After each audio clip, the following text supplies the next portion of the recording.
CBN Café com Política.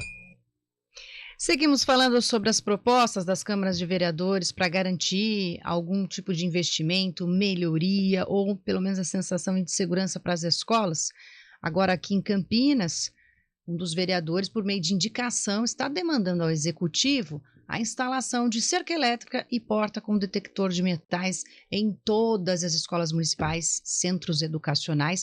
E mais uma vez, nós vamos repercutindo isso, porque às vezes o debate lá no legislativo acaba não tendo assim essa receptividade no executivo. Ontem, Bruno Silva até participava em Campos do Jordão de um evento da Escola de Prefeitos, em que eles comentavam a respeito dessas iniciativas vindas dos vereadores. Bruno, um bom dia. Olá, muito bom dia, Carol, muito bom dia, Guilherme, a todos os nossos queridos ouvintes. Você sabe que essa é uma situação que vem gerando, inclusive, não só preocupação para os prefeitos, mas vem gerando embates, né, Carol, como você muito bem pontuou, entre o próprio Executivo e o Legislativo no que diz respeito à interpretação que faz sobre como equacionar o problema, né? Muitas câmaras municipais tentaram sair na dianteira, tendo protagonismo sobre essa situação também, e acabaram tomando algumas decisões que, veja, são decisões que ontem mesmo o próprio governo do estado não vai na mesma linha, né? Algumas já começaram a aprovar projetos que prevê instalação de máquina com detector de metais nas escolas, presença de policiamento armado dentro das escolas. Alguns dos prefeitos já mobilizaram a guarda civil para já ir para as portas da escola também fazer, e o que o governador acabou decidindo, pelo menos na rede estadual. É claro que vale destacar isso, os prefeitos, vereadores cuidam da rede municipal de ensino e têm autonomia também sobre isso, mas a rede estadual, na figura do governador, decidiu basicamente dois pontos aqui, né, Carol?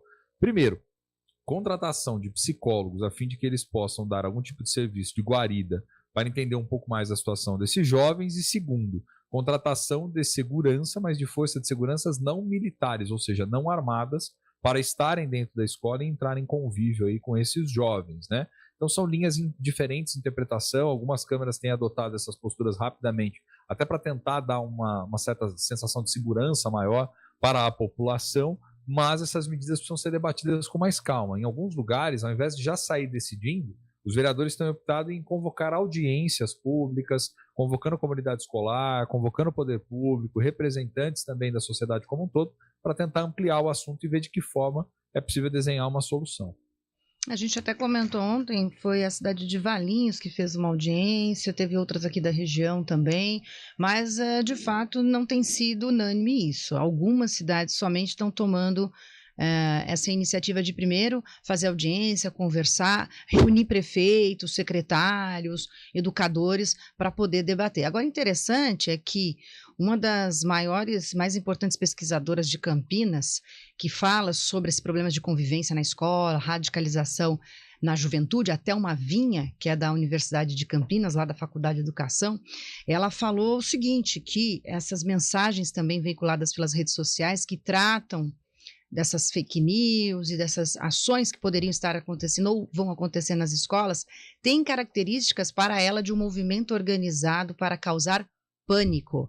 Ela relata aqui num estudo da tese que pode, inclusive, ser acessada pelo ouvinte da CBN, e a gente vem retratando isso através da comandante da Guarda Municipal, o pediatra José Martins Filho, que pais responsáveis busquem informações oficiais, teses, conteúdo que seja qualificado e de qualidade. Lá no site da Unicamp, quero aproveitar até a oportunidade para divulgar isso que a gente está comentando, né, Bruno?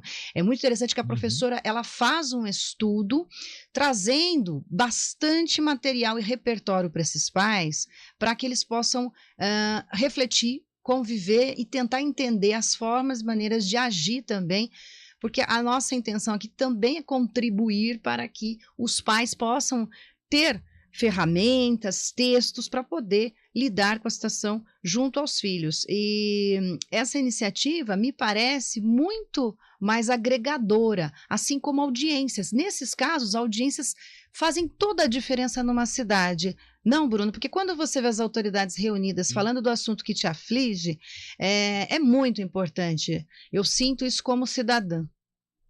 Não, você tem total razão, Carol, até porque, assim, ainda bem que nós temos um processo de deliberação no âmbito municipal que envolve a participação mais ativa da sociedade. E a sociedade tem que utilizar dos recursos que tem de melhor qualidade, vamos dizer assim. E qual que é a melhor qualidade que nós temos a respeito de um tema como esse, que desespera muito as famílias e sim, exige uma rapidez na ação política, mas exige também saber exatamente o que fazer para não ficar depois gastando dinheiro à toa ou para não ficar criando um alarde em cima, né, de determinadas ações que vão depois trazer prejuízo também para o Estado. Então é importante ouvir os pesquisadores, é importante ouvir a comunidade, é importante ampliar esse assunto ouvindo também os próprios representantes políticos e as demandas que estão chegando até eles. Por isso que eu particularmente penso que, num primeiro momento, é interessante sim que prefeitos, vereadores, lideranças de modo geral, primeiro tentem acalmar a população, porque há essa onda de fake news, há essa onda de uma certa, vamos dizer assim, histeria coletiva quase relacionada ao tema. Então é preciso que eles venham a público e acalmem, se comuniquem aí com os seus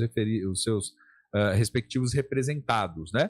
Além disso, algumas das medidas, elas são medidas que independem desse quadro do que está acontecendo, né, Carol? Como, por exemplo, dar conta de dar um maior suporte psicológico para esses alunos que desde a pandemia vêm numa condição de fragilidade, tanto comunidade escolar, famílias e os próprios adolescentes e jovens envolvidos, e intensificar as ações externas na escola, do lado de fora, ronda escolar, sensação de segurança, isso é sempre necessário e importante, independente do que está acontecendo. O problema é que nem isso, por vezes, a gente tem visto nas portas das escolas por aí. Né, esse apoio psicológico foi retirado. Aí, no anúncio do governador, ele disse que vai retomar com esse trabalho e a gente vai acompanhando. Mas para a gente finalizar e fazer uma prestação de serviço, a Pró-Reitoria, então, de graduação lá da Unicamp, está promovendo o ciclo de conversas e tem agenda agora para terça-feira, dia 18, dia 19, dia 25. Eles estão colocando aqui uma programação com a participação de pesquisadores, professores, educadores, e é bem interessante esse ciclo de conversa. Violência na escola não, o público é para quem estuda na área de pedagogia, na área de licenciatura, mas eu imagino que são conteúdos que os pais também possam aproveitar da temática. Então, na unicamp.br, o site da Universidade de Campinas, tem todas essas informações que a gente acabou de comentar aqui. E Bruno, só para não deixar passar em branco a sessão de ontem da Câmara, né? Bem, digamos assim, leve, fraca, né? Porque a maioria das pautas foram concessões de honrarias. 2 projetos foram votados, um que aprovou em definitivo a lei que obriga o plantio nas hortas escolares e a utilização dos cardápios das escolas de Ora Pro Nobis, que é uma hortaliça nativa brasileira que se propaga facilmente, sendo de fácil cultivo doméstico, podendo ser utilizada como fonte nutricional. Então, passa a ser obrigatório, se for sancionado pelo prefeito, o cultivo nas hortas escolares dessa hortaliça. E também foi aprovado aqui, sim, um projeto mais interessante, mas em primeira discussão ainda, o pagamento de uma 13ª parcela no final do ano do cartão Nutrir Campinas, né, que ajuda famílias de baixa renda, né, terem ali garantir o mínimo necessário para se alimentar, mas ainda vai para a segunda discussão, né? Então, uma sessão bem tranquila, né, Bruno?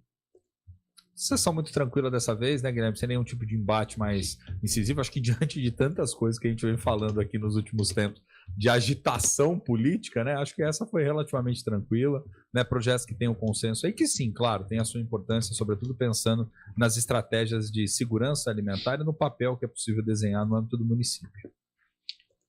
Obrigado, Bruno Silva. A gente volta amanhã no Café com Política. Uma boa quinta-feira para você. Obrigada, viu, Bruno? Até amanhã. Um abraço. Carol, é todo o nosso querido